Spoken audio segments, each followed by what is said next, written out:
hands behind your back. Stop! Put your hands behind your back. Okay, well, The video shows body cam footage from a confrontation with police in Brookings, Oregon. Jennifer Gaymon, a disabled lady, was detained by police for riding her mobility scooter on the sidewalk without a helmet.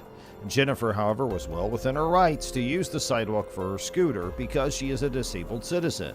The cops, alas, had a different take on the situation. Okay, well, I'm trying to get my camera on real quick. Okay, so I'll let you know, conversation being recorded. Are you able to turn that music down a little bit just so we can talk better? Okay. I just want to go home. It's freezing. It is cold. Why are you stopping me then? I've been riding this thing for over 2 years. I'm gonna explain it to you in a second. We're stopping you because you're on a sidewalk with it. Yeah, you rode through a crosswalk. It's a legal thing on the sidewalk. Look it up. It's a mobile scooter. It's a fucking mobile scooter. Okay. it's an electronic scooter. Yeah, it's a mobile scooter. Okay, do you understand what that means? It's my mobile scooter. It's how I get around. I don't have a car. Quickly, Jennifer called the police and explained that she was a pedestrian because of her scooter. The uninformed officers, however, continued to approach even after she explained the situation. Officers kept calling it an electronic scooter, most likely so they could write her a ticket. Yeah, it's like Iris. Is there a He reason goes you're on. yelling? Yeah, because I'm getting pissed off. Why are you getting Because I want to go home. You guys are pulling me over for no reason. We're on It's like lawful traffic Iris. It's like Iris. You know Ira, the blue guy with the guy who's riding. It's exactly like his, except it's got 2 seats. That's all it is. It's an electronic Why? scooter. Exactly. You deny that it's electronic scooter? It's not electronic scooter, and I can ride it on the sidewalk. Is it gas powered? No, it's not gas. Okay. I So gotta it's go. electronic. I'm cold. You guys are cold. You're not free to leave. Yeah, I am. No, you're No, not. you're Yeah, I am because you legally cannot stop me. You're lawfully detained right now. You are For what? literally on a lawful For traffic what? stop. You see those red and blue lights? For what though? Are you going to Give let me. him explain it? Yeah, because you don't have a reason to. You guys are legally. You're taking my disability act and you're throwing it in the garbage. I have no This is idea my what- disability scooter. This is how I get around, and you know that. You've seen me many times around this town riding it. Okay, are you going to let him explain to you why you're actually on a lawful traffic stop? Okay. So we stopped you because it was actually looked up before, okay? You can't ride this in a crosswalk and on the sidewalk. Are you kidding me? So the mobile scooters that ride around here, all these old people can't ride them on the sidewalk? Nope, not according to the Oregon Department of Transportation. I'll look it up for you, just so you can know that I'm not messing with you and he's not messing Okay, with so I'll let everybody know that you guys have bad laws in this town, and that people It's that have Oregon. disabilities. It's an Oregon No, you know what? Department of That's disabilities. Okay, these people ride these scooters for disability. You want them riding on the streets to get hit by a car? You kidding me? you. I don't make the rules. Yeah, well. Grab some information. Jennifer was lawfully arrested and police asked her to see her identification before releasing her. Jennifer was at first hesitant to give her ID, but in the end she did so to speed things up. Several tickets, mostly for driving offenses, were written for Jennifer by the police over the course of around 15 minutes.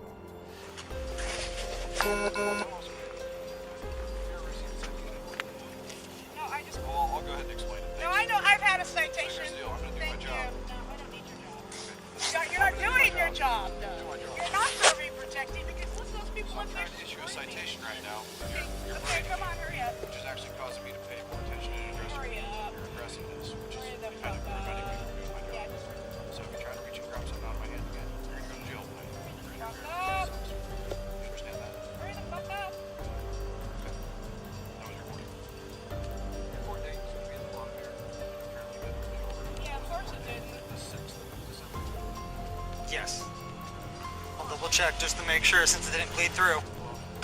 Jennifer was followed by the police all the way to her house, where they remained stationed the entire time.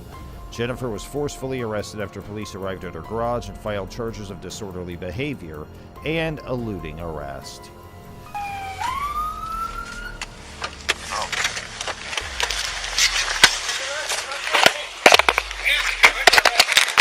Why are you taking this off? Fine! Put your hands behind your back. Stop! Put your hands Put your hands behind your back. Okay, well we disagree on that. You're under arrest. You're happy, huh, that I'm getting arrested, I think. He wasn't even there.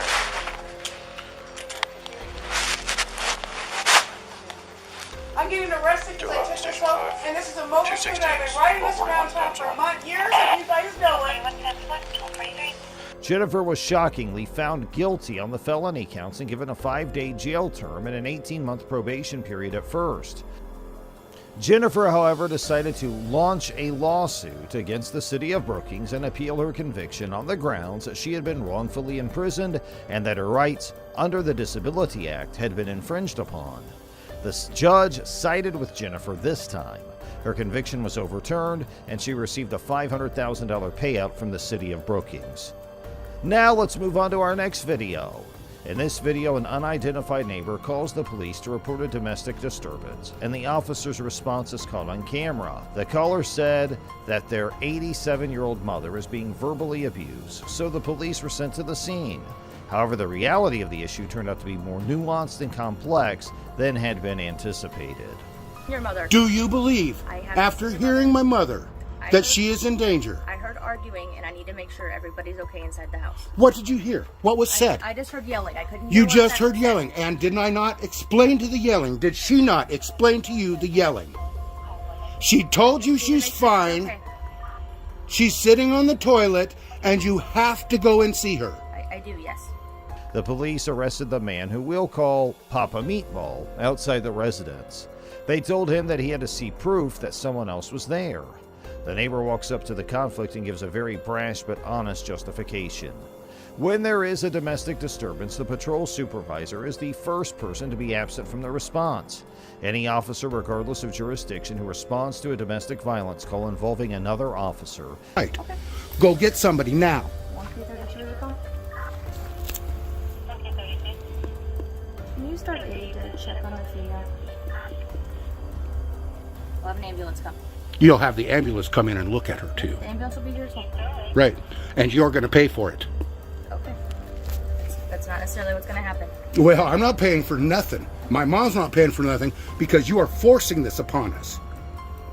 This intrusion is so fucking unnecessary.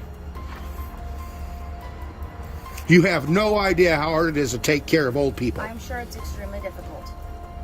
But I just have a responsibility to make sure everybody's okay, and that's why I'm here. You don't have the responsibility. A medical person has a I responsibility. have to ensure that there's nothing. Is required by the model policy on police officer domestic abuse to immediately request the presence of a supervisor from the responding agency. The policy stresses the difficulty that the responding officer faces if left to respond alone or with police of the same or lower rank as a suspect officer. This problem is easily solved by the arrival of a superior commander.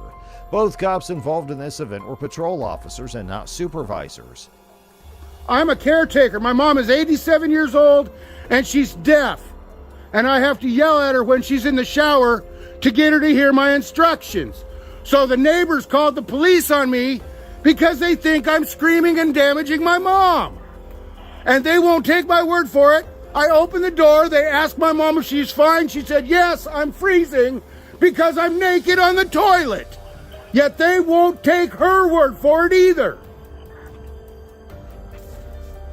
And I'm not about to let a cop in my house to see my naked mother. Do you understand what's going on here now? Have I explained myself? At the same time, they asked if they might come in and see how Mom was doing, but Papa Meatball said no. If permission is granted, the police can enter and search the property in question as part of the standard routine for police responses. Police must independently verify the presence of bruises and other signs of physical altercation in order to establish probable cause. As the supervisor is being briefed on the issue, he learns that his 59-year-old paraplegic brother also lives at the residence. It's now obvious that shouting alone isn't enough to warrant an arrest. As a result, the police have no grounds to interfere or resort to physical force. Medical personnel arrive shortly after, and the supervisor lets them in to check on her mother. He briefs them before the examination so that they may better understand what they're looking at. Rollo! I only need one of you. Rollo, in the house. Oh, no wonder he's not coming up home, Oliver. Yeah. Papa Meatball's tone of seriousness and irony in evaluating the cops is hard to argue with because he seemed to be correct. We believe the police should have let the caretaker dress his 87-year-old mother before taking her away from him. There have been no developments or court proceedings reported since this video was made. However, the police could be held liable for obstructing the caretaker's ability to do his job if medical personnel uncover any symptoms of cold or flu caused by the mother's exposure to the cold while confined in the toilet. Now let's move to our final clip. Okay. Give me some space, dude. Go ahead and turn. Give me some space, Put your hands dude. behind your back. No, give me some. Ow! Oh my. YouTuber and First Amendment auditor Joshua Roberts set out to investigate the public spaces near Dove Technologies in Florence on September 9th, 2022. Two workers contacted him after discovering his recording of their workplace and voicing their displeasure. An employee took an aggressive tack, reaching for his camera and trying to take it from him. Roberts explained to them that he was acting within the law and threatened to use a taser on them if they persisted in their assault. After hearing his warning, the two workers retreated. Then one of them called for a co-worker whom she apparently refers to as her spouse, although we have no more details about this person at this time. The Florence County Sheriff's Office responded to the scene, thus he may have been connected to them. Where are you? You don't have my signed authorization to have my face on that camera. Turn it off. Can I have your signed authorization? This guy's coming up aggressive, everyone. Can I help you? No, can you help us? Yo, get away from me, buddy. No, dude. Who are you? Get away from me, dude. Why are you here? Back the Why are you here? I suggest you leave me alone. You're on private property. I suggest you do something about that then and get back inside. Ooh. Really? Yeah, really. You like going around with people like this? You know think what? that's fun? Don't touch my buddy. One of the workers complained to management that Roberts was trespassing on company property. Roberts refuted the claim by saying he was actually on an easement. An easement is a restricted, non-possessory right of use over another person's land under South Carolina law. Neither the grantor nor the grantee may alter the location, size, or scope of the gift without the other party's consent after it's been made. A South Carolina power pole crosses the property, establishing an easement as seen in the video. Since the electric pole is considered public property, Roberts is within his rights to be near it. Since a utility easement does not instantly change into public property, the workers were also within their rights to claim the land as their own private property. The workers then called the police, who responded quickly to the building. When asked what happened, Roberts said he was assaulted and gave his version of the events.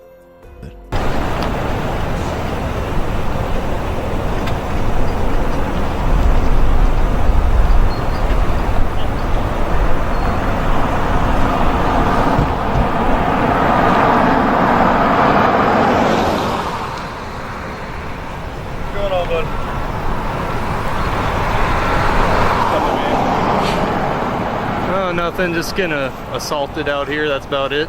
Getting assaulted. Yeah, by one of their workers. What happened? I was just out here taking some pictures, and one of the guys came out here saying he didn't want to be filmed, and he ran up to me, started circling me, grabbed my camera, started pushing up on me. A third-degree assault and battery is defined in Section 16-3600, subsection E1 of the South Carolina Code of Laws as any unlawful effort to injure another person with the current ability to do so. Willfully and deliberately destroying any type or class of personal property or another person's goods and channels is also prohibited by Section 16-11-510. Possible violations of these two laws included the employee's hostile attitude and one of them attempting to take Robert's camera, potentially with the purpose to destroy it. At some point, one of the officers started talking to the workers while the other kept talking to Roberts. It's important to point out that Roberts acted in a provocative manner the entire time they spoke. The presence of First Amendment auditors and their predisposition to be provocative has long been acknowledged by the Municipal Association of South Carolina. Therefore, authorities and officers inside the state have been given instructions on how to deal with contacts with them. The first three cops tried to handle the situation professionally, despite Roberts' provocative behavior. When Sergeant Paul Morrison joined the others, though, things began to change. Morrison claimed that he routinely kept this close proximity when interrogating a suspect, and he did so while talking to Roberts. Morrison tackled Roberts to the ground and tried to damage his camera by stomping on it without giving him any advance warning that he might be arrested. Roberts revealed video from the body camera purportedly showing Sergeant Morrison attempting to erase footage. Frustrated, Roberts said, "That's why I was trying to show him when he was all throwing me on the ground, and I'm like, at least turn off the camera." Sergeant Morrison may have attempted to alter or destroy proof of his wrongdoing. Roberts was successful in retrieving all of his videos. As a result, an internal affairs investigation was launched when he lodged a written complaint against the officer. Sergeant Morrison was forced to resign as a result of the investigation. In a statement released after the event, Sheriff T.J. Joy Lehner said that Sergeant Morrison had broken several policies. The Florence County Sheriff's Office has decided to let Sergeant Morrison go as a result. The First Amendment rights of residents and tourists of Florence County were underlined by Sheriff Lehner. The 12th Century Solicitor's Office is now in charge of the case.